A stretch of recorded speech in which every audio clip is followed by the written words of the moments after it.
Hi foodies, let's make a simple and scrumptious shrimp and broccoli. I'm starting off with the marinade, and for that I have water in the bowl. I'm adding cornstarch. The cornstarch helps to velvet the shrimp, so it just keeps it nice and juicy by giving it that little protective coating.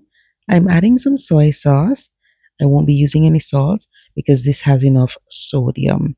All right, just pour that onto the shrimp and massage it in. If you want to take the tail off the shrimp, that's fine. I left it on, and I also added some white pepper, but you could use black pepper if you prefer.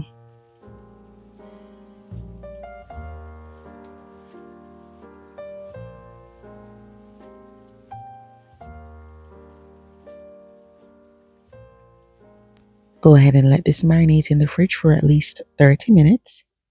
And now I'm going to make an easy stir fry sauce. In the bowl, I have oyster sauce. I'm adding soy sauce, a little sugar, and then some chicken broth.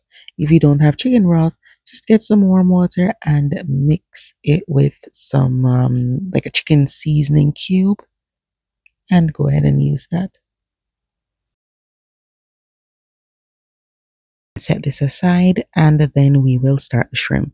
You want to get your wok or your frying pan on the stove over medium heat and cook the shrimp for about 2.5 minutes.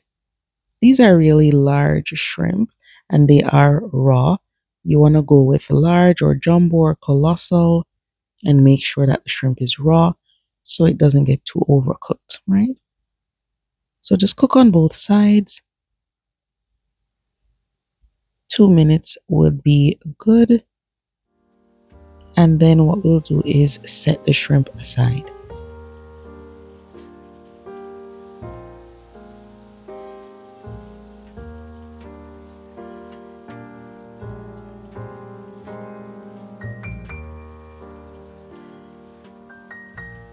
These are all cooked. I'm just going to put them in a bowl. And then in the same pan, I'm going to cook minced garlic and ginger.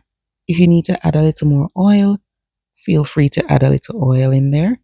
And just cook these until they are fragrant and slightly golden.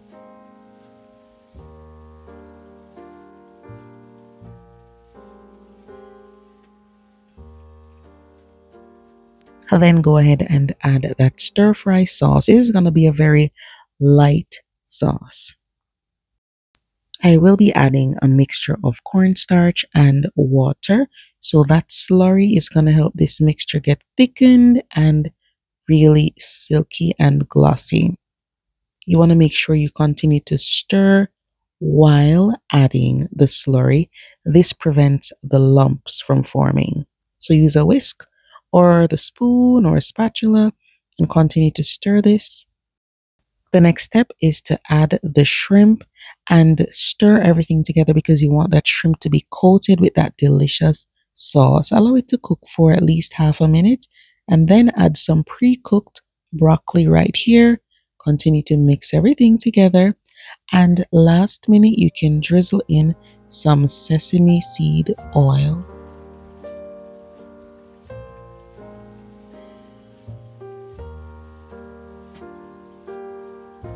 For additional flavor, you could add some sesame seeds or diced green onions. This dish is very tasty. You can have it with quinoa, noodles, plain rice, even fried rice. Very simple to make.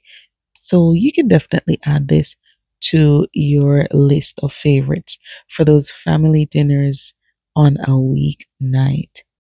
Please remember to check the description box for the list of ingredients. Enjoy! I'll see you next time.